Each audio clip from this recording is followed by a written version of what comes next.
You see, most people spend their lives reacting. They hear something offensive and they respond instantly with anger. Someone disrespects them and they lash out, feeling justified in defending their pride. But here's the truth: when you're reactive, you're not in control. You're being controlled. You're giving your energy away to whatever triggered you, and in doing so, you're handing over your power. The real mastery, the true edge in life, is in learning how to respond, not react. When someone tries to provoke you, the instinct to fight back is natural. But natural doesn't mean effective. What if I told you that the most powerful move you can make in a moment of conflict is not to fight, but to pause, to observe, and to choose your next move? That's where the magic is, not in retaliation, in restraint. Think about this: every reaction you have is a program, and if you don't bring consciousness to it, you're just replaying the same patterns over and over.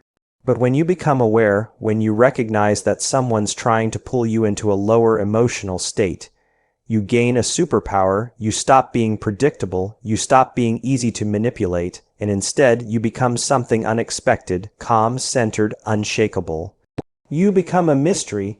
That's how you start to fool them.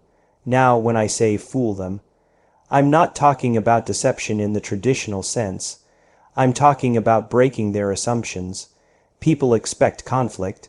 They expect defensiveness. They expect emotional reactions. And when you don't give them that, you interrupt their pattern. You confuse their expectations. That's when they start questioning themselves. That's when they begin to lose their footing. Let's bring this down to a practical level. Say someone criticizes you in front of others. The old you might have jumped in defensively, maybe even thrown a jab back. But the elevated version of you, the version aligned with higher intelligence, takes a breath. Maybe you smile.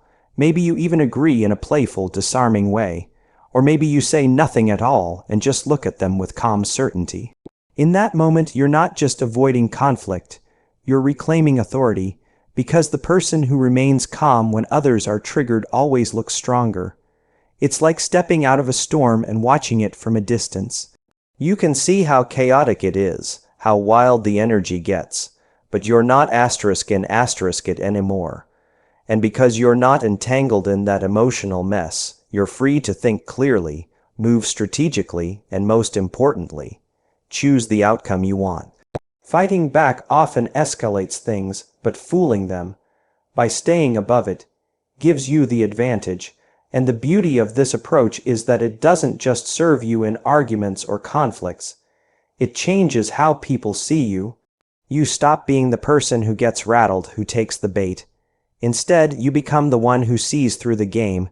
You become the one who plays at a different level. But let me be clear, this isn't about being passive. This is about mastering your internal world so completely that nothing external can knock you off center. That's real power. It's not loud. It doesn't need to prove itself. It's steady, quiet, focused. And in that stillness, you become untouchable. The more you practice this, the more it becomes who you are. It's not suppression. It's transformation. You're not holding back your anger. You're rising above the need to be angry. You're no longer reacting because you know who you are. You don't need to defend it. That's the shift, from survival mode to creation mode, from defense to design, from fighting back to fooling the system entirely. And here's the deeper secret: the person trying to provoke you, they're usually operating from a place of insecurity. They want control, they want validation, and when you don't give it to them, you're showing them energetically that you're operating on a different frequency. That's unsettling for them, but it's liberating for you.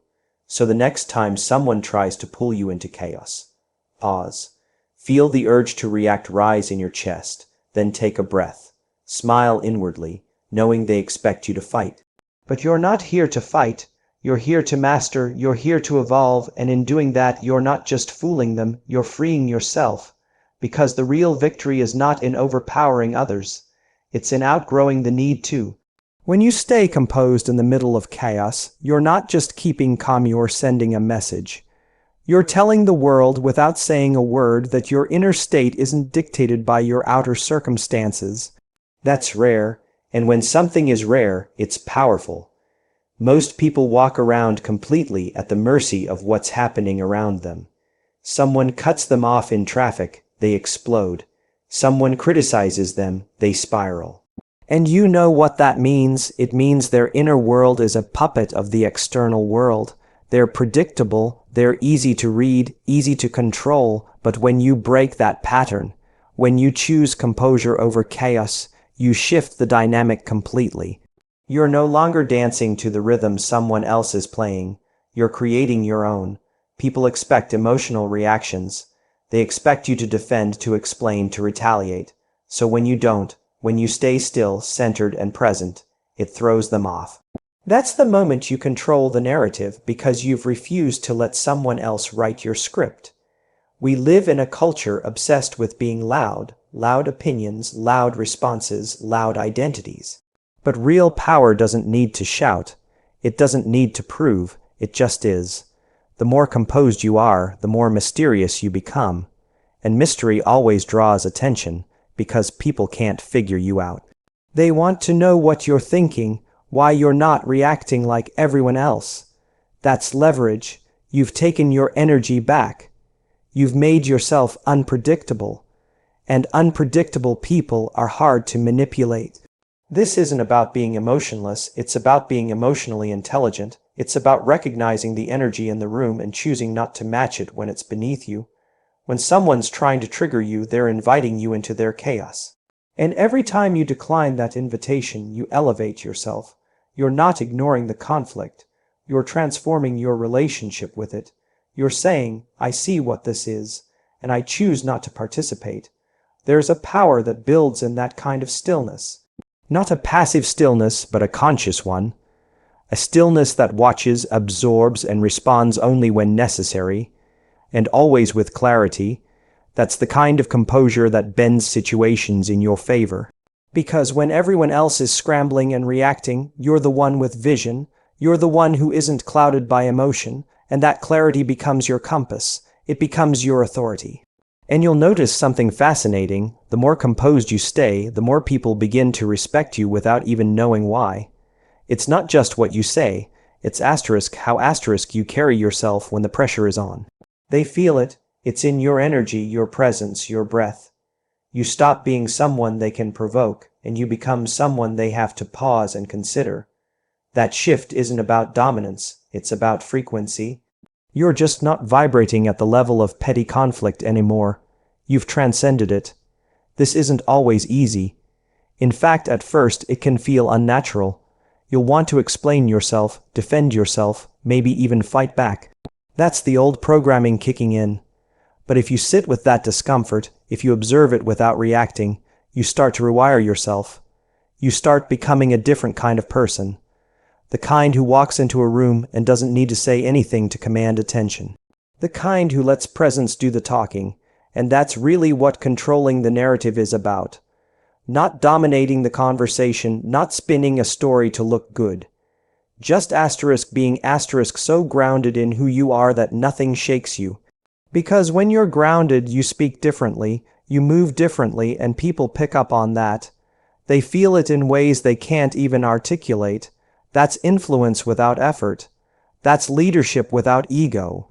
You want to change the game. Stop giving people your reactions. Start giving them your silence, your stillness, your intentionality. Let them talk. Let them project. Let them misunderstand. You don't need to correct every false perception. People who truly see you will. Everyone else, they'll get confused. And that's okay. Confusion isn't your problem. Misjudgment isn't your burden. When you're rooted in truth, you don't need to prove it. You just live it. So the next time you feel the urge to defend yourself, ask, am I defending truth or my ego? Because most of the time, it's not truth that's under attack, it's your identity. And the moment you realize your identity doesn't need defending, you become free. Free from reaction, free from drama, free from needing to be understood, and in that freedom you rise above the noise. You stop playing their game and start setting the tone for something higher, something intentional, something magnetic, and that's the point. You're not here to be easily read. You're not here to fit into their frame. You're here to stand still in your own light and let everything that isn't real fall away. Most people think outsmarting someone means manipulating, deceiving, or playing tricks. That's not what we're talking about here. We're talking about the art of subtle mastery, where you don't overpower someone with force, but you outmaneuver them with awareness. You don't need to dominate, you just need to know how to move with intelligence, with precision, with energy that says, I don't need to fight, I already see 10 steps ahead. See, subtlety is one of the most underrated forms of power. Everyone's out there trying to prove themselves, trying to be loud, trying to show how much they know, how strong they are. But when you're subtle, when your moves are small, deliberate, intentional, it disorients people. They can't pin you down, they can't predict you. And when they can't predict you, they can't control you. That's how you win. Not by raising your voice, but by lowering your reactivity. Not by making noise, but by making moves no one saw coming. Let me tell you something most people miss. The person who talks the most usually knows the least, and the one who observes the most often ends up with all the leverage. When you can sit in silence, listen deeply, and read the energy behind people's words that's when you start to see where the real game is being played. It's not on the surface, it's in the subtle patterns. It's in what's not being said. It's in the timing, in the restraint, in the invisible moves you make when no one's watching. You don't need to meet aggression with aggression. If someone throws negativity your way, you don't need to throw it back. You let it pass through you, you let it reveal them, not you, because the more you stay in your center, the more they lose theirs. People expect you to mirror them. They expect you to argue, to react, to try to outshine them. But when you don't, when you stay poised and unshaken, that's when they start to question everything. Sometimes the most powerful thing you can do is confuse them with kindness, smile when they scowl. Compliment when they insult, not out of weakness, but because you've trained your nervous system not to be hijacked. You've rewired your brain to respond with choice, not impulse, and in doing so you become untouchable. Their tactics fall flat, their attempts to get under your skin dissolve, because you're not dancing to their music anymore. You're writing your own rhythm. Now listen carefully. This isn't about playing small or hiding who you are. This is about owning your space without needing to announce it. You don't need to broadcast your power. Real power doesn't advertise, it just is. People feel it in your energy, in the way you move, in the way you don't flinch when things get uncomfortable. That's how you outsmart. Not with ego, with presence, with control, with clarity. You learn to ask better questions instead of throwing accusations. You learn to redirect conversations instead of falling into traps.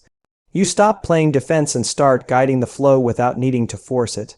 Because the moment you start trying to win an argument, you've already lost your grounding. But when you refuse to step into the arena at all, when you elevate the entire interaction, you shift the dynamic entirely. It's like judo. You don't resist force, you use it. You lean into it, you redirect it, and you let the other person exhaust themselves while you remain centered. And that's the key, staying centered. Because the person who stays centered controls the field. And when you're centered, your subtle tactics become sharp. Precision replaces reaction, timing replaces force, grace replaces ego. This isn't about being sneaky, it's about being aware of energy. Aware of the moment, aware of how your presence shapes outcomes. The more aware you become, the less you need to react. Because awareness is the advantage. You start to feel where the conversation is going before it gets there. You sense the emotional undercurrents before words even hit the surface, and once you have that kind of sensitivity, you stop needing to defend or dominate. You simply direct. Let them underestimate you. Let them think they've got the upper hand, that's fine. You don't need them to understand you. You just need to stay rooted in what you understand about yourself. That's where the leverage is. That's where the real power lies. In the quiet confidence that doesn't shake under pressure. In the inner knowing that doesn't need approval or validation or recognition to move forward. When you lead with subtle strength, you stop reacting to the storm. You become the stillness inside it. And in that stillness, everything becomes clear. You see the motives behind the words. You hear what's missing between the lines. You sense what's true and what's just noise. That's not just intelligence.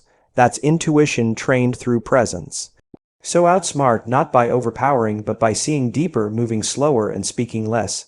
You don't have to play the game to win it. Sometimes the greatest move is not making one at all. Energy is never lost, it's just transferred. That means every time someone throws negativity your way, they're giving you something. It might not feel like a gift at first, but it is, because you get to choose what to do with that energy. You can absorb it and let it infect you, drag you down, consume your peace. Or you can take that same energy, flip it, and use it as fuel. That's what this is really about, not just avoiding the fight, but learning to alchemize what's thrown at you, turning pressure into power, turning insult into insight, turning resistance into a reason to grow. Most people don't get that.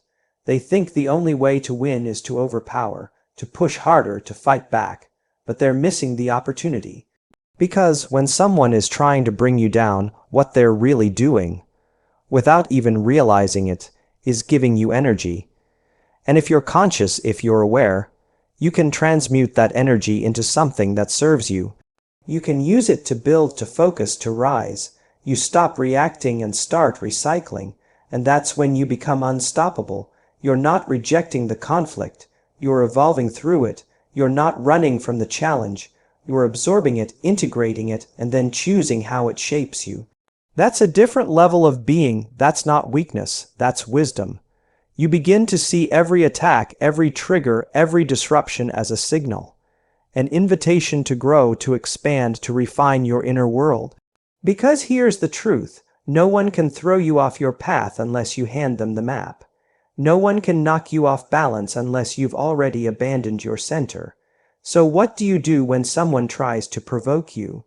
You don't push back. You don't match their chaos. You let them reveal themselves. Let them show their patterns, their insecurities, their energy, and you stay still, because in that stillness you're not just protecting your peace. You're amplifying your power, you're watching, you're learning, you're deciding, and then when the moment is right, you move. Not out of emotion, but out of intention. That's how you win, not with aggression, but with alignment. And sometimes the most powerful thing you can do is nothing. Let them speak. Let them judge. Let them misunderstand. While they're distracted by their own noise, you're building clarity. While they're wasting energy trying to control the situation, you're channeling yours into the future you're creating. That's how you turn their energy into your advantage. You stop being affected and you start becoming effective. Because here's the shift. You stop needing their validation. You stop needing them to agree, to approve, to change. You're not depending on anything outside of you. Yourself, generating. That's where your power lies. In your ability to hold your frequency regardless of what's happening around you. Not just when things are calm, but especially when things are chaotic. That's when the training kicks in. That's when you lean into the work you've done. That's when you stop playing defense and start embodying mastery, and people notice. They might not say it, but they feel it. Your stillness speaks louder than their shouting. Your presence starts to shift the energy in the room without a word. Because you're not participating in the drama. They're pulling you in, and you're just not taking the bait. Not because you're afraid, but because you're focused. You've got a bigger vision. And you're not letting a momentary reaction rob you of a long-term transformation. Every time you don't react, you're storing that energy. You're building a reserve, and that energy doesn't go to waste. It compounds, it builds momentum, and suddenly the things that used to shake you don't even touch you.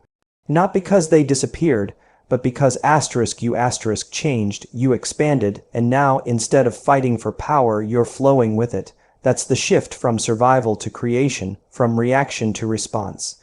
From trying to win to realizing you already have. You stop asking, how do I fix them? And you start asking, how can I use this to refine me? Because that's the only thing you truly have control over you. And when you master that, when you stop giving energy away and start owning it, you become magnetic. You start attracting different situations, different people, different outcomes. Not because the world changed, but because your frequency did. Let them throw what they will. Let them doubt, gossip, test, challenge. Every single time they do, you have a choice. Match their energy or rise into your own. And the more you choose to rise, the more untouchable you become. Not by hiding, not by pretending, but by standing so firmly in your inner power that nothing outside of you can shake it. That's how you win without fighting. That's how you rise without resistance. That's how you turn their energy into your evolution.